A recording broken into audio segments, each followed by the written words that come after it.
Hello, my dear friends and students. This is Virendra Guria come again with the interesting subject that is secretary practice. And today we are going to learn its first chapter that is Introduction to Corporate Finance. So पहले बात करते हैं कि corporate finance क्या होता है. Corporate finance, corporate is nothing but form of business organization और commercial organization उनमें से एक जो बिजनेस करता है जिसका main purpose maximum profit earn करना होता है और उस बिजनेस को चालू करने के लिए रन करने के लिए of course we need capital, so that is called finance. So आज हम लोग पढ़ेंगे इस चैप्टर में कि जो कॉर्पोरेट्स होते हैं, जो बिजनेस ऑर्गेनाइजेशन होते हैं, वो लोग कैसे पैसे के रिक्वायरमेंट्स को कंप्लीट करते हैं या कैसे यूज करते हैं, कहाँ से कलेक्ट करते हैं. ये सारी बातें आज हम लोग इस चैप्टर में देखेंगे. मैंने यहाँ पे कुछ एग्जांपल्स में कुछ कंपनीज का नेम दिया ऑलरेडी, इंडियन कंपनीज जैसे कि TCS, Tata consultancy services, ITC, Reliance, Infosys, SBI, HDFC bank and etcetera. बहुत सारे ऐसे कमर्शियल ऑर्गेनाइजेशन है या उसको कॉर्पोरेट्स भी बोल सकते हैं. तो इन सारी कंपनियों को स्टार्ट करने के लिए कैपिटल की रिक्वायरमेंट हुई होगी. सो आज हम उसी के बारे में बात करेंगे. So let's start with the introduction. First is meaning. Corporate finance deals with the raising and using of finance by a corporation. It means corporate finance deal किसके साथ डील करता है? Raising means collect करना and using of finance by a corporation. Company कैसे पैसे collect करती है और कैसे उसको यूज करती है, वो कॉर्पोरेट फाइनेंस में उसका इन्वॉल्वमेंट है. It deals with the financing the activities of the corporation, capital structure and making investment decision. तो ये किसके साथ डील करता है? फाइनेंस के साथ, और वो सारी एक्टिविटीज जो कंपनी कॉर्पोरेट से जुड़ी होती है, और फिर कैपिटल स्ट्रक्चर के साथ. कैपिटल स्ट्रक्चर मतलब बहुत सारे हमारे पास सोर्सेस होते हैं जहां से हम कंपनी के लिए पैसा कलेक्ट कर सकते हैं, तो वो कॉर्पोरेट कैपिटल स्ट्रक्चर के अंदर आते हैं. एंड कैपिटल कलेक्शन के बाद दूसरा इंपॉर्टेंट टास्क क्या आता है? Investment decision. Now let's see the definition. According to Henry Hoagland, corporate finance deals primarily with the acquisition and use of capital by business corporation. So Henry Hoagland क्या बोलते हैं कि corporate finance deals किसके साथ deal करता है?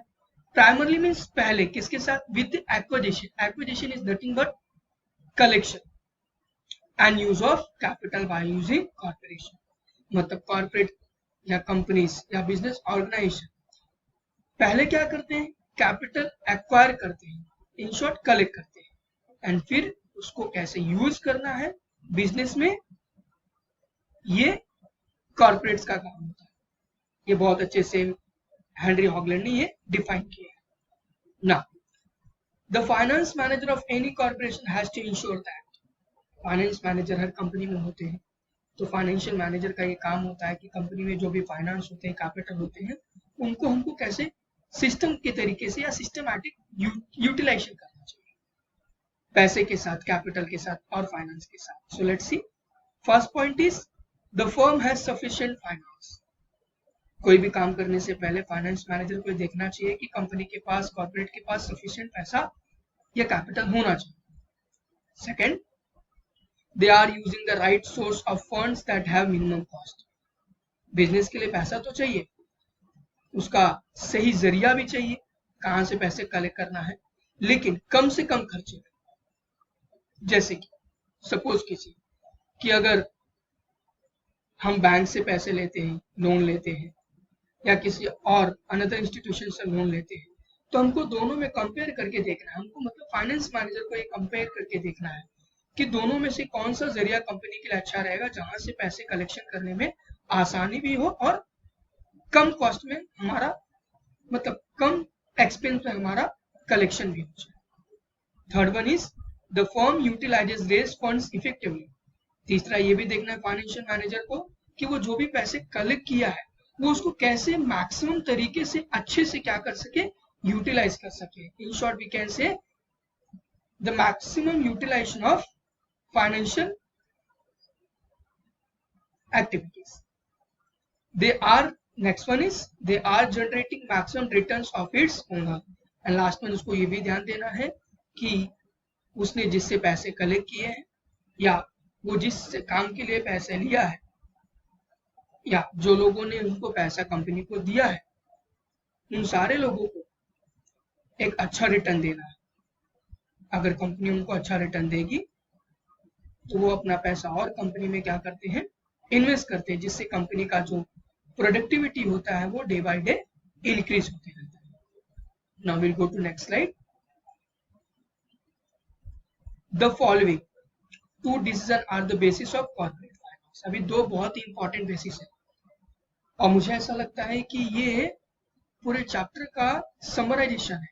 अगर आप ये दो पॉइंट समझ गए तो मतलब आपने चैप्टर को काफी अच्छे तरीके से समझ लिया। So first is financing decision. अब फाइनेंसिंग डिसीजन मतलब क्या होता है, अगेन कैपिटल डिसीजन, पैसा कलेक्ट करना, कितना कलेक्ट करना, जैसे कि how much to collect, company को कितना पैसा कलेक्ट करना चाहिए। दूसरा व्हेन टू कलेक्ट, कब करना चाहिए, and from where to collect, कहां से कलेक्ट करना चाहिए। मतलब फाइनेंशियल डिसीजन में कंपनी को ये डिसाइड करना है, फाइनेंस मैनेजर को ये डिसाइड करना है कि कंपनी को कितना पैसा कलेक्ट करना है, कब करना है और कहां से करना है। और दूसरी इंपॉर्टेंट बेसिस क्या है, इन्वेस्टमेंट डिसीजन। सिर्फ पैसा कलेक्ट करना ही ये एक सिंगल बात नहीं है, उससे ज्यादा इंपॉर्टेंट क्या होता है कि पैसा आने के बाद हम उसको कहाँ इन्वेस्ट भी करेंगे, वो ज्यादा इंपॉर्टेंट होता है। That is called investment decision. So अब इसको कैसे है, that is how much to invest, कितना इन्वेस्ट करना है, व्हेन टू इन्वेस्ट, कब इन्वेस्ट करना है, and the most important thing where to invest. पैसे कलेक्ट कर लिया हो गया, ऐसा नहीं, पैसों को अच्छे तरीके से इन्वेस्ट भी करना है।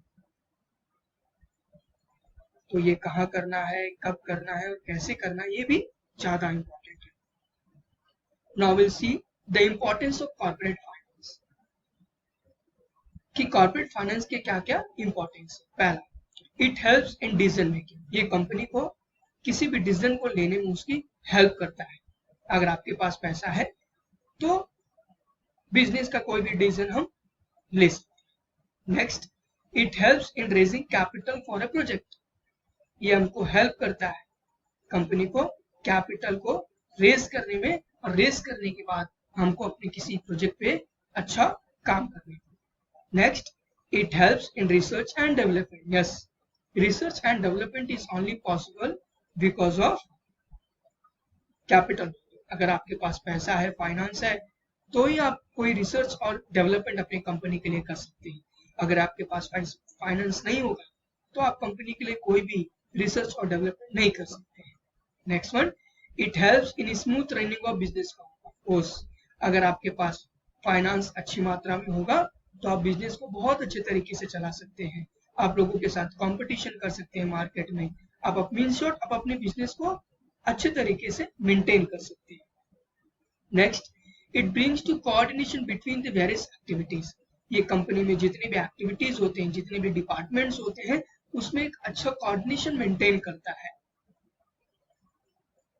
Next, it promotes expansion and diversification. Yes, अगर आपके पास पैसा है, फाइनेंस कंपनी के पास है, तो कंपनी कभी भी चाहे, कैसे भी चाहे, अपने बिजनेस को जितना चाहे उतना एक्सपांड कर सकता है और जैसे चाहे वैसे अपने कंपनी के एक्टिविटीज को चेंज कर सकता है, बदल सकता है, फ्लक्चुएट कर सकता है। ये सारी चीजें फाइनेंस पे डिपेंड करती है।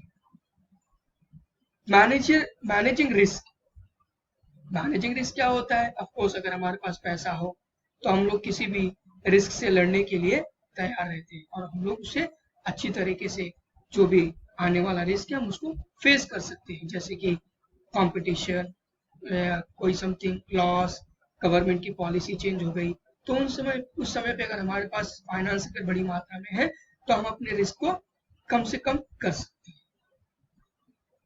Next one is replace old assets. Yes, company के पास एसेट्स पुराने हो गए हैं, टेक्नोलॉजी का जमाना है, अगर आपको अपने प्रोडक्टिविटी इंक्रीज करनी है तो आपको अपने एसेट्स को चेंज करने पड़ेंगे, आपको अपने प्लांट एंड मशीनरी को, आपके लैंड एंड बिल्डिंग को, आपके इक्विपमेंट्स को चेंज करने पड़ेंगे। तो चेंज करने के लिए सीधी सी बात है, आपको पैसे की रिक्वायरमेंट, फाइनेंस की जरूरत पड़ेगी। तो अगर आपके पास आपके पास अगर पैसा है, फाइनेंस है, तो आप अपने पुराने एसेट्स को बदल करके न्यू टेक्नोलॉजिकल एसेट्स को परचेस करके अपनी प्रोडक्टिविटी को इंक्रीज कर सकते हैं। Next one is payment of dividend and interest. Yes, अगर आपके पास अच्छा पैसा होगा, कंपनी के पास अच्छा फाइनेंस होगा, तो उसका अच्छा इन्वेस्टमेंट डिसीजन, और अगर इन्वेस्टमेंट डिसीजन अच्छा होगा तो अपने सारे स्टेक होल्डर्स को अच्छा डिविडेंड एंड इंटरेस्ट प्रोवाइड कर सकती है, जिससे उसके पास और भी कैपिटल आएगा और वो अपनी प्रोडक्टिविटी को और इंक्रीज कर सकता है। नेक्स्ट, अगर आपके पास फाइनेंस है, so it helps to payment of taxes and fees. अगर आपके पास अच्छा फाइनेंस है तो आप अपना जो भी ड्यूज है, फाइन्स है, फीस है, टैक्सेस है, टाइम टू टाइम पेमेंट कर सकते हैं। सो मेरे दोस्तों, ये सब थे that is importance of corporate finance. बाकी का आगे का हम नेक्स्ट लेक्चर में देखेंगे। Thank you so much. One more important thing my friends, अगर आप इस नोट्स को कॉपी करना चाहते हो तो आप वीडियो को पॉज करके इन सारे नोट्स को अच्छे से कॉपी कर सकते हैं। Once again thank you so much.